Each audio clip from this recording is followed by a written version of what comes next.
Picture this scene. It's July 9th, 2026.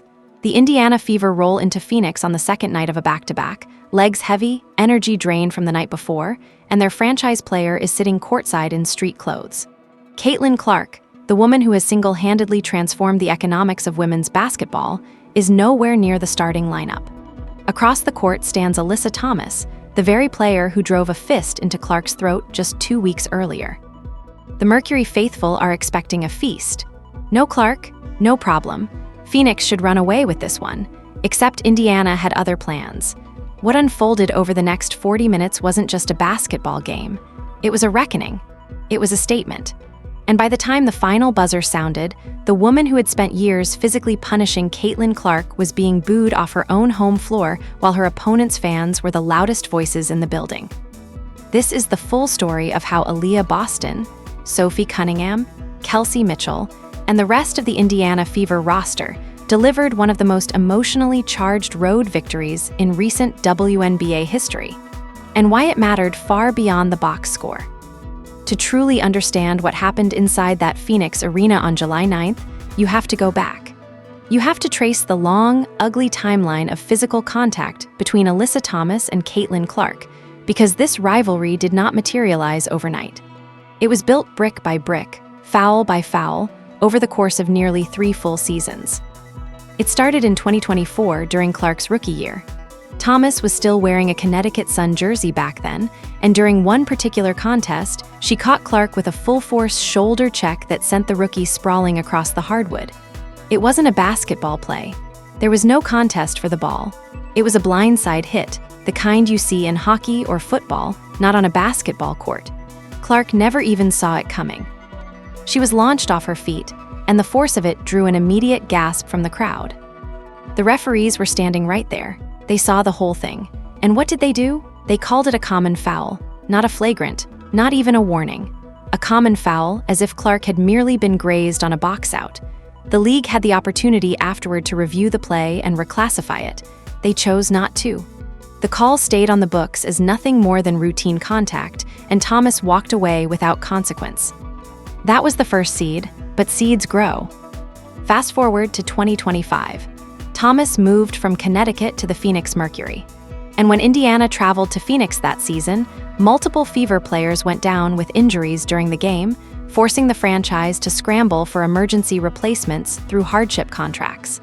The hostility between these two rosters wasn't just simmering anymore. It was an open wound. Then came June 24th, 2026, the night that changed everything. In the second quarter of the Mercury's 111-109 win over the Fever, Thomas drove her hand into Clark's neck during a scramble for a loose ball. She was not called for a foul. 3 Phoenix players collapsed around Clark after she drove to the basket. Clark went to the floor, and while she was lying there defenseless, Thomas struck her in the throat area with a closed fist. On that same sequence, Thomas also made contact with Clark's groin, an area where Clark had already been dealing with nagging injury issues. And if the physical punishment wasn't enough, Thomas stood up and stepped right over Clark's body while she lay on the hardwood nursing a back that was already compromised. 3 distinct acts of unnecessary physical aggression in a single possession. The officials saw none of it in real time. No whistle, no stoppage, nothing. Fever coach Stephanie White told reporters that the game officials said they did not see what Thomas did. Clark left that game in the second half with a back injury. The 6-foot, 157-pound Clark eventually left in the second half with a back injury that kept her out of the next 2 games. The injury that Thomas aggravated that night cost Clark multiple contests and raised serious questions about whether the league was doing enough to protect its biggest star. The aftermath of June 24th wasn't contained to locker rooms and post-game press conferences. It spilled out into every corner of the sports world and eventually reached the halls of Congress itself. The league assessed Thomas a flagrant foul 2 penalty and handed her a single-game suspension for recklessly making contact with her fist to the throat area of Clark. After the loss, Indiana head coach Stephanie White blasted the league for not protecting Clark. White didn't mince words. She said the no calls were absolutely egregious and utterly disrespectful, calling the whole situation absolutely unacceptable. She pointed out that her star player had been subjected to 2 blatant cheap shots on the same play, and neither one was flagged by the officials standing mere feet away. White said after the game, "We spent all offseason looking at officiating, and I still say the one thing that we keep asking for is consistency. Clark is not called the same way as everybody else is called. The fist in the throat is crazy. It's crazy. It's dangerous." Clark herself spoke out publicly, saying the league needed to do better protecting its players and that the play was clearly a flagrant foul that should never have been missed. She noted this had been a discussion for roughly 3 years at that point and that the pattern was unmistakable. She pointed to numerous plays across the league, not just those involving herself, that hadn't been properly called, suggesting a systemic issue with officiating standards. This was the first time in Thomas' 13-year career that she would serve a suspension. But to many, a single-game ban felt like little more than a slap on the wrist for what they perceived as an intentional act of violence. The conversation only intensified from there. Sports media figures weighed in from every angle. Legendary college basketball commentator Dick Vitale was among those who spoke publicly about how Clark deserved better treatment, arguing that a player who had brought so much attention, revenue, and cultural momentum to the WNBA should be protected like the asset she is, not treated like a tackling dummy. Then things escalated to an entirely different level. 11 GOP members of Congress and the Republican Study Committee, led by Rep. August P. Pfluger of Texas, issued a letter to WNBA Commissioner Kathy Engelbert seeking accountability from the WNBA over perceived mistreatment of the Indiana Fever guard. The letter stated that what fans too often witness is not simply aggressive competition, but repeated acts of physical hostility and violence. Clark has been hip-checked, poked in the eye, and struck in the throat during games. Rep. Mark Ulford told reporters the letter invokes the Department of Justice, the Department of Labor, and the Equal Employment Opportunity Commission over what the lawmakers called a pattern of on-court attacks against Clark. The implication was clear. If the WNBA couldn't police itself, the federal government might step in. The Fever organization distanced itself from the political firestorm. Fever officials said in a statement that neither Clark nor team officials had been in contact with the congressional group, and that they were unaware of the letter before its release. Not everyone agreed with the congressional intervention. Critics called it political theater and argued that lawmakers were exploiting a sports controversy for cultural points. But the underlying question was Caitlin Clark being adequately protected by WNBA officials, continued to resonate with millions of fans who had watched the pattern unfold over 3 years. Meanwhile, Thomas called the play a complete accident, adding that she had received death threats since the incident. Clark and her coach, Stephanie White, both condemned the threats levied at Thomas. Whatever anyone thought about the on-court incident, the death threats represented an ugliness that went far beyond basketball, and both Clark and White made that clear. Thomas, for her part, expressed frustration that the league's leadership hadn't done more to publicly support her amid the backlash. Thomas took aim at WNBA Commissioner Kathy Engelbert after receiving the suspension. She felt abandoned by the very institution she had served for over a decade. This was the emotional powder keg sitting underneath the July 9th game in Phoenix. Every single person inside that arena, players, coaches, fans, broadcasters, carried the weight of this history with them when the ball went up. When the Fever landed in Phoenix for the rematch, the question of whether Clark would suit up had already been answered. The Fever decided to flip-flop their stars for the back-to-back. Boston would be available for the Phoenix game. Clark would sit out. The Fever were facing the Los Angeles Sparks on Wednesday night, then heading straight to Phoenix to face the Mercury on Thursday. The decision made sense, since the ultimate goal was ensuring that both stayed healthy throughout the season. Clark didn't play in the back-to-back to rest a lingering back injury, costing her a chance to play against the Mercury for the first time since an altercation with Thomas triggered a firestorm of opinions about the rising WNBA star. The strategic logic was sound. Clark's back was still a concern. This was the second night of consecutive games. And frankly, sending Clark out against the very player who had punched her in the throat barely 2 weeks earlier carried a risk that extended beyond simple load management. The Fever coaching staff clearly felt it was the right call, but it also meant that Indiana would be walking into one of the most emotionally charged environments on their schedule without the player who makes everything go. During a July 8 episode of her Post Moves podcast, Aliyah Boston took issue with Thomas doing this to Clark and had some strong words regarding that incident. So while Clark wouldn't be active for this rematch against Thomas and the Mercury, Boston would be, which might make for must-see TV. And that's precisely what it turned out to be. The narrative walking into that game was clear. Would the Mercury take advantage of Clark's absence and run Indiana off the floor? Or would the Fever's supporting cast find a way to make Thomas and Phoenix pay for everything that had transpired? The answer to both questions would come in the most dramatic fashion possible.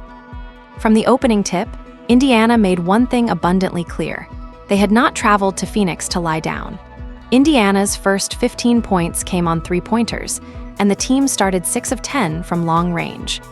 The Fever surged out to an early double-digit lead, silencing the Mercury crowd before most fans had even settled into their seats. But Phoenix fought back.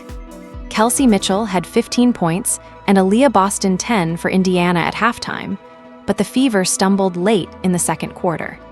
The Mercury closed the half on a run, flipping the scoreboard to take a 53-47 lead into the locker room. The third quarter opened with Phoenix tightening the screws even further. Indiana committed 4 fouls in the first 2 minutes of the third quarter, and Phoenix stretched their lead to double digits, prompting an Indiana timeout. The Mercury were up 59-49, the home crowd was in full throat, Thomas was doing her thing on both ends of the floor, and the game felt like it was slipping away from Indiana for good. This was the moment when a team without its franchise player, running on tired legs from the night before, was supposed to fold. Indiana did the opposite. The Fever scored 13 straight points to take the lead on Aliyah Boston's three-pointer, making it 62-59. 13 unanswered points. No Clark, no panic, just relentless defense turning into transition offense, role players hitting shots they had no business making, and a collective will that refuse to break. That run didn't just erase the deficit, it rewrote the entire energy of the building. Kelsey Mitchell had 24 points and 6 assists, and Aliyah Boston 17, with 7 rebounds for Indiana heading into the fourth quarter. Then came the fourth quarter, and this is where the game became legendary. The Mercury held Indiana scoreless over the first 5 minutes of the fourth quarter on the way to rebuilding a 10-point lead. 5 full minutes without a single point. The scoreboard froze while Phoenix piled on basket after basket. Every team in the league has stretches like that, but when you're already short your best player and your legs are gone from the night before, a 5-minute drought usually signals the end. It didn't.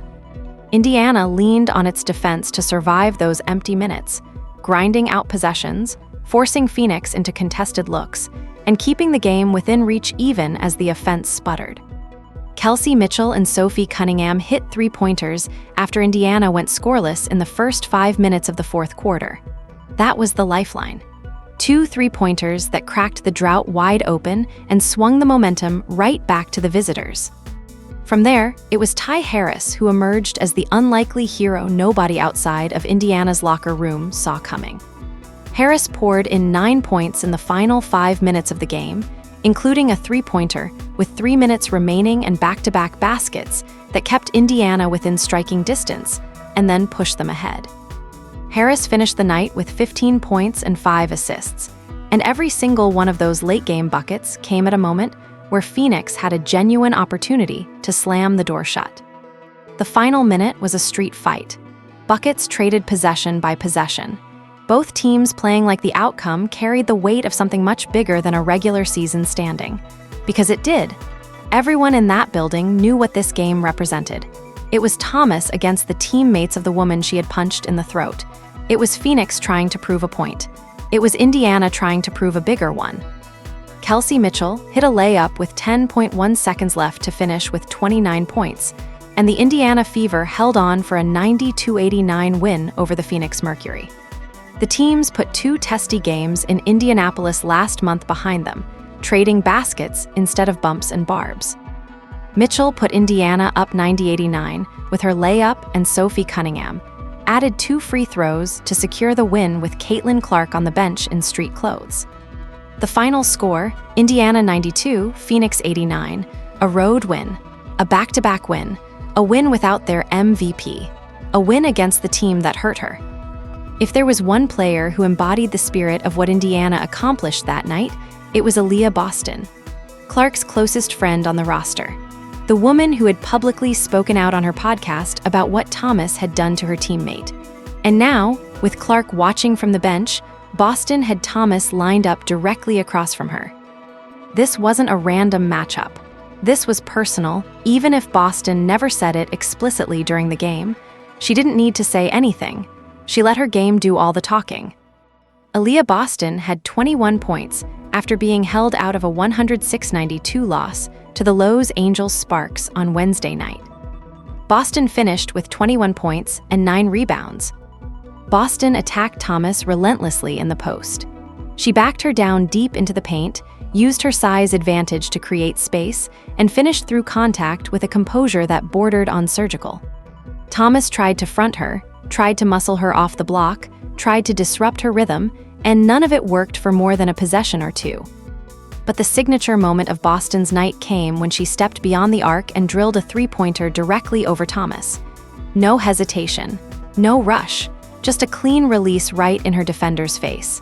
And then, in a departure from her usual reserved demeanor, Boston stood there and celebrated, right in front of Thomas, right in front of the Phoenix crowd.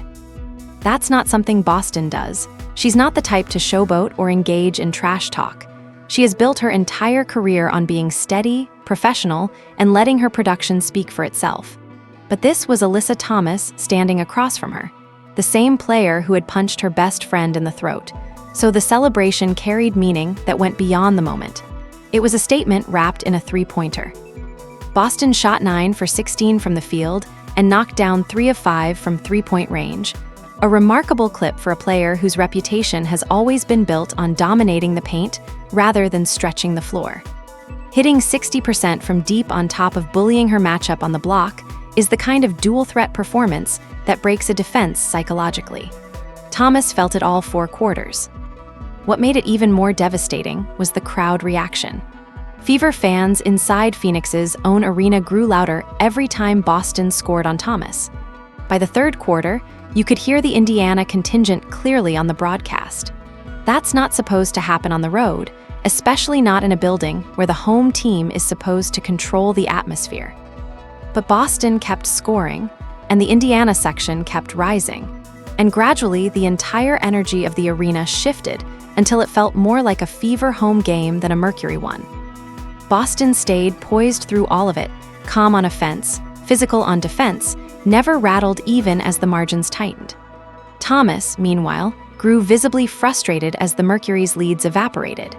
You could see it in her body language, the way her shoulders dropped after another Boston bucket, the way her effort on the defensive end waned as the fourth quarter wore on.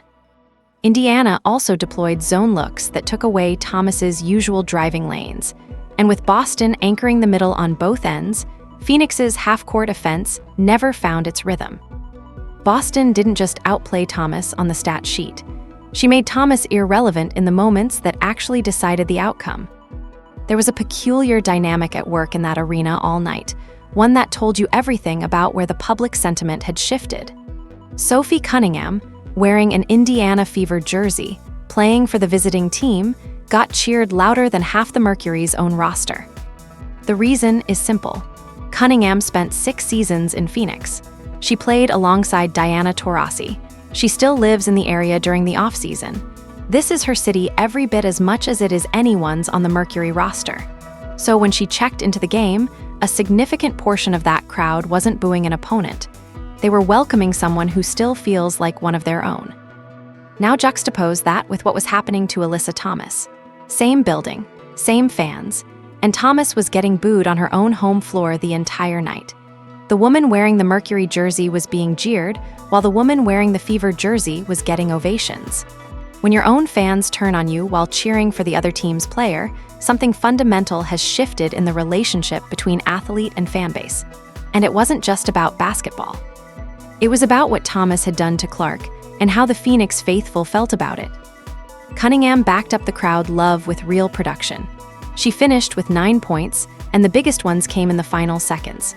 With the game hanging by a single possession, Cunningham drew a foul on Kelsey Copper while going for a rebound, exactly the kind of physical, disciplined play that shuts down a potential Phoenix answer before it can even develop. That foul sent her to the free throw line, and she sank both attempts with ice water in her veins, the whole building watching.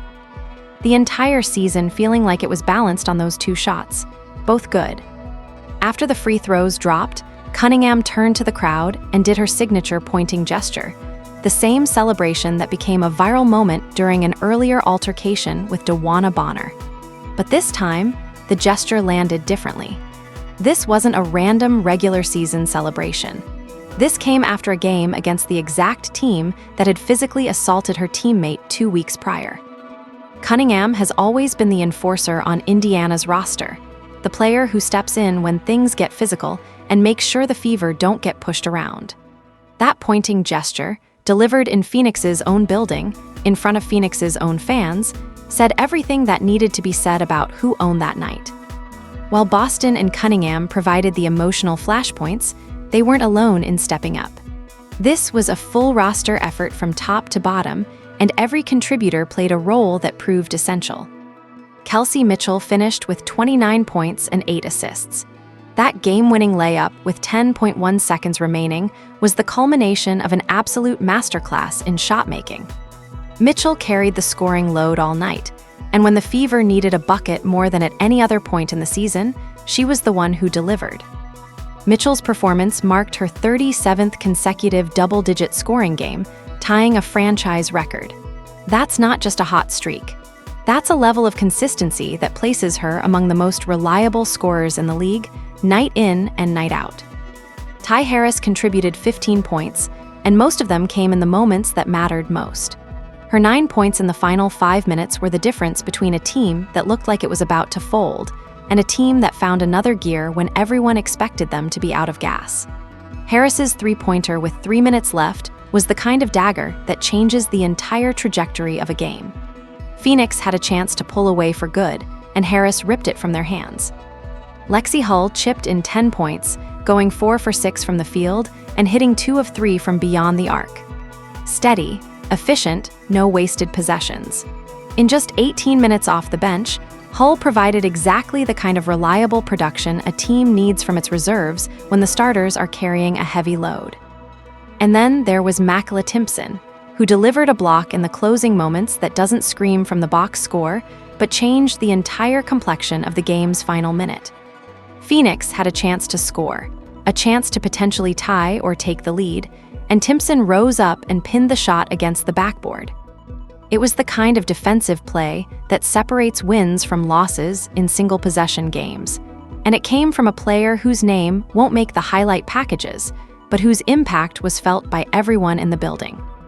Every single one of these players stepped into a larger role with Clark on the bench.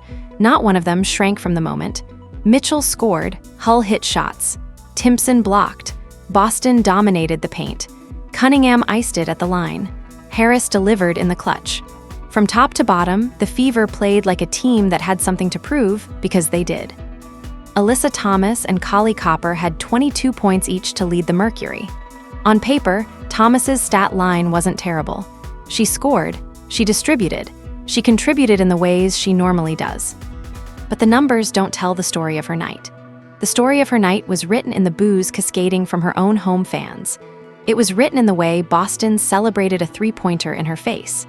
It was written in the way Cunningham pointed at the crowd after icing the game in a building Thomas calls home. It was written in the final score, a loss, at home, against a team missing its best player, on a night when the Mercury were supposed to have every advantage. A viral clip of the punch in slow motion had spread across social media, pouring gasoline on the ongoing culture war surrounding Clark's physical treatment by opposing players. Thomas walked into this game carrying all of that baggage: the suspension, the backlash, the congressional letter, the death threats, the national conversation. And instead of using the night to reset the narrative, she watched her team lose while Indiana's fans made more noise than her own inside her own arena. The contrast between how the building treated Thomas versus how it treated Cunningham was the most telling detail of the entire evening. One player was booed by the home crowd. The other was cheered by that same crowd while wearing the opposing jersey. That's not something you can spin or explain away with stat lines and win-loss columns. That's a fundamental rupture in the relationship between a player and the city she represents. Coach Stephanie White pointed to the team's resilience and their execution down the stretch on both ends as the defining characteristics of the victory. And she was right. But this game meant more than just proving Indiana could win a road game on a back-to-back without Clark. It proved something about the infrastructure of this roster. For 2 years, the conversation around the Fever has centered almost exclusively on Clark. And for good reason, she's a generational talent who has brought unprecedented attention to the franchise. But the danger of building an identity around a single player is that when she's unavailable, the whole operation is supposed to collapse. That's what Phoenix was counting on. That's what the oddsmakers were counting on. That's what most neutral observers were counting on. Instead, Indiana showed that this team has layers. Boston can dominate the paint and stretch the floor. Mitchell can carry a scoring load and deliver in the clutch. Harris can emerge from relative anonymity and score 9 fourth-quarter points when the season's on the line. Cunningham can play the enforcer role and then ice free throws in a hostile building. Hull can provide steady bench production. Timpson can alter shots at the rim. Indiana improved to 13-9 on the season. Add a healthy Clark back into that mix, and this isn't just a talented basketball team. This is a roster built for a legitimate championship run. The depth that showed itself in Phoenix is exactly the kind of depth that wins playoff series, where matchups tight and single-player dependencies get exploited. Indiana proved on July 9th that they can survive and thrive without Clark for a night. Now imagine what happens when she's back on the floor with this group, operating at full confidence. This entire saga, from the shoulder check in 2024 to the throat punch in June 2026 to the congressional letter to the game in Phoenix, has forced the WNBA into a reckoning with itself that it can no longer avoid. The debate over how Clark has been officiated and protected has raged for months. Clark has absorbed hard fouls, excessive contact, and increasingly dangerous plays, while the league has struggled to respond consistently. The question that hovers over all of this is straightforward. How many times does one player get to physically punish another before the league acknowledges a pattern? Because with Thomas and Clark, we are not talking about one isolated incident. We are talking about a documented, multi-year series of escalating physical encounters that the officiating crews have repeatedly failed to address in real time. The one-game suspension Thomas received was the first of her 13-year career. That fact alone tells you everything about how long this behavior went unchecked. For over a decade, Thomas played one of the most physical styles in the league without ever crossing the threshold for league discipline. Either the threshold was set too high, or the officials were consistently looking the other way. Neither answer reflects well on the institution. Conversations about whether Caitlin Clark is getting officiated fairly in the WNBA can be polarizing, as fans, players, coaches, pundits, and even lawmakers have opinions. But at its core, this isn't a political issue. It's a player safety issue. And player safety isn't something any professional sports league can afford to treat as an afterthought, especially not a league in the middle of the most explosive growth period in its history. The WNBA has been riding a wave of unprecedented popularity, driven in large part by Clark's arrival and the attention she brings. Record television ratings, record attendance figures, a massive media rights deal that dwarfs anything the league has seen before. All of that momentum is at risk if the league can't demonstrate that it takes the physical safety of its players, all of its players, seriously. A league that allows its biggest draw to be systematically targeted without meaningful consequence is a league that is actively undermining its own future. On the night of July 9th, 2026, in a desert arena that was supposed to belong to Phoenix, the Indiana Fever answered every question anyone had ever asked about what this team is without Caitlin Clark. They answered it with Aliyah Boston, putting up 21 points and 9 rebounds, while bullying Alyssa Thomas on both ends of the floor and celebrating a three-pointer right in her face. They answered it with Kelsey Mitchell pouring in 29 points and delivering the game-winning layup with 10.1 seconds left, extending her franchise record-tying streak of consecutive double-digit scoring games to 37. They answered it with Ty Harris coming out of nowhere to score 9 fourth-quarter points when the game was hanging in the balance. They answered it with Lexi Hull knocking down shots off the bench with quiet efficiency. They answered it with Makla Timpson swatting a shot off the backboard in the closing moments. And they answered it with Sophie Cunningham sinking 2 clutch free throws and then turning to a Phoenix crowd that was cheering for her, the visiting player, while booing their own. That last image, Cunningham pointing at the crowd in the building she used to call home, Thomas hearing boos rain down from the fans who are supposed to be on her side, captures everything about where this rivalry stands and where the momentum has shifted. The Fever didn't just win a basketball game. They sent a message to the entire league. You can punch their star in the throat. You can knee her in the groin. You can step over her body while she's lying on the floor. You can cheap shot her for 3 straight years while the referees look the other way. And when she's not even in the building, her teammates will still come for you. They will outplay you. They will outfight you. They will take over your own arena, and your own fans will cheer for the other side. That's not just a basketball team, that's a family, and families protect their own.